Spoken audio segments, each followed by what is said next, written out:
sektor pertahanan dalam hal ini Kemhan dan TNI meningkatkan kewaspadaan yang tinggi.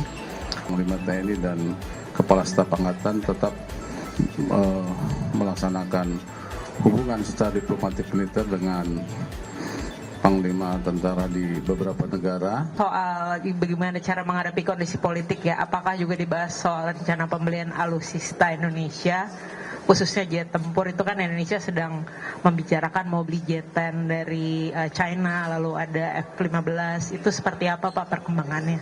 Terima kasih. Terima kasih.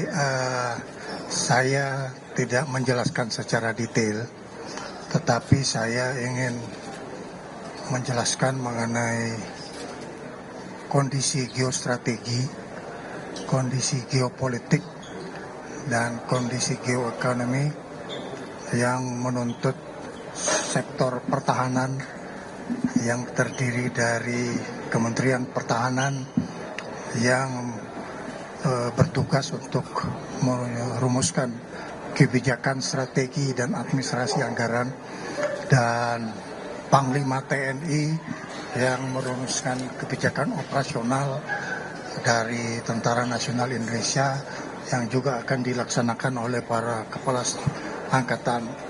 Jadi inti dari kesimpulan yang dibahas tadi adalah sektor pertahanan dalam hal ini Kemhan dan TNI meningkatkan kewaspadaan yang tinggi dengan terus melakukan pembangunan kekuatan TNI dengan menggunakan filosofi Trisula Nusantara.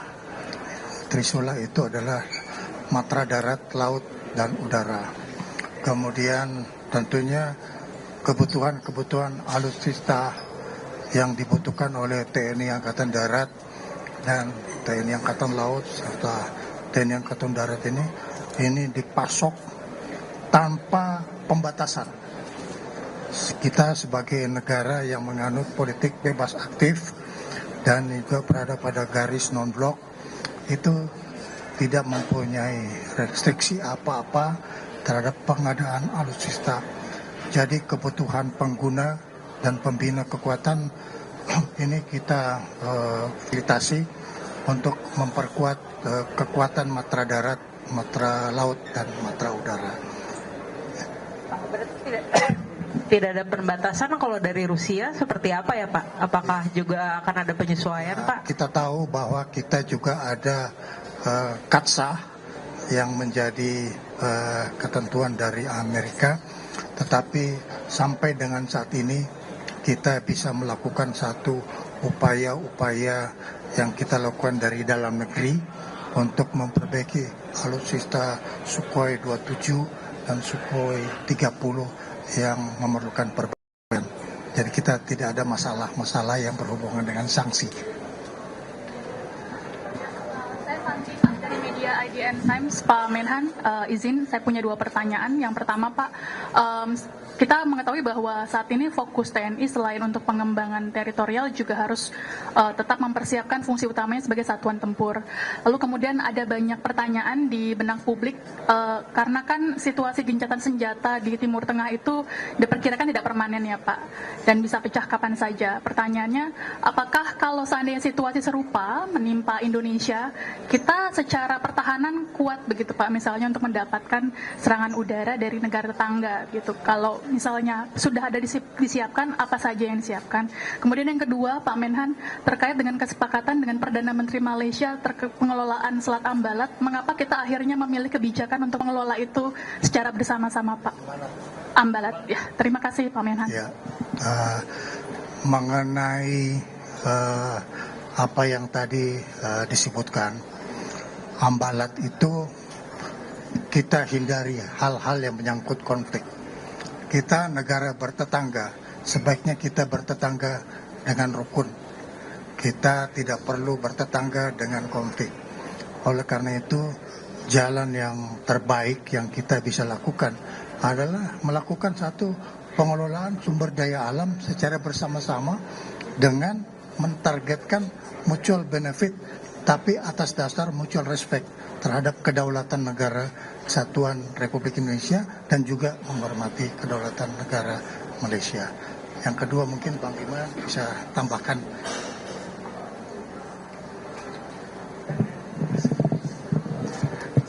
Baik, dalam hal ini menghadapi geopolitik geostrategis yang sedang berkembang, TNI high level official dalam hal ini Panglima TNI dan Kepala Staf Angkatan tetap melaksanakan hubungan secara diplomatik militer dengan Panglima tentara di beberapa negara, dengan apakah kita yang berkunjung ke sana atau Panglima atau Kas Angkatan dari negara lain berkunjung ke Indonesia.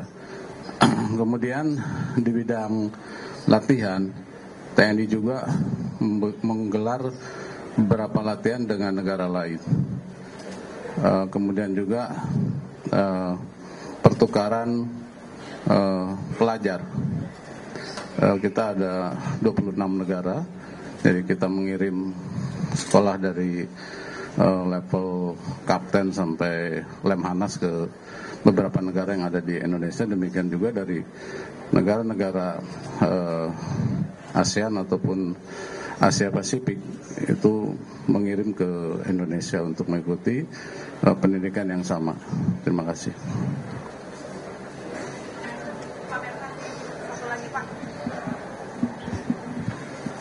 Pak Menhan, saya Alfa dari Kompas TV. Pak, mau menanyakan terkait dengan kondisi geopolitik saat ini, khususnya terkait dengan konflik yang dilakukan oleh Israel di beberapa negara.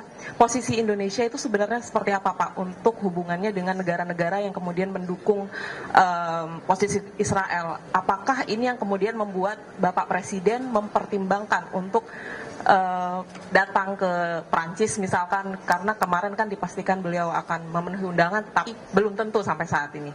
Itu seperti apa sih Pak hubungan Indonesia dengan negara-negara tersebut? Filosofi bernegara bagi kepemimpinan nasional di Indonesia adalah 1000 kawan terlalu sedikit, dan terbalik 1 kawan terlalu sedikit dan 1000 musuh terlalu banyak. Jadi Indonesia mempunyai satu filosofi politik bebas aktif. Ya, kita tidak terlibat kepada konflik yang ada di negara itu. Tetapi concern yang ada di Indonesia adalah penderitaan kemanusiaan. Jadi Indonesia sangat concern terhadap konflik-konflik yang menimbulkan akibat terhadap penderitaan kemanusiaan. Kita tahu bahwa perang yang sudah terjadi sejak 7 Oktober itu sudah menghasilkan 60.000 korban. Nah, ini yang menjadi concern Presiden Prabowo untuk melakukan diplomasi. Berhentilah untuk berkonflik. Marilah duduk sama-sama agar kita bisa mendapatkan satu solusi yang bermanfaat bagi kemanusiaan. Kita jangan jadikan perlombaan senjata itu sebagai ajang korbannya jumlah manusia yang tidak berdosa. Saya kira itu ya. Terima kasih.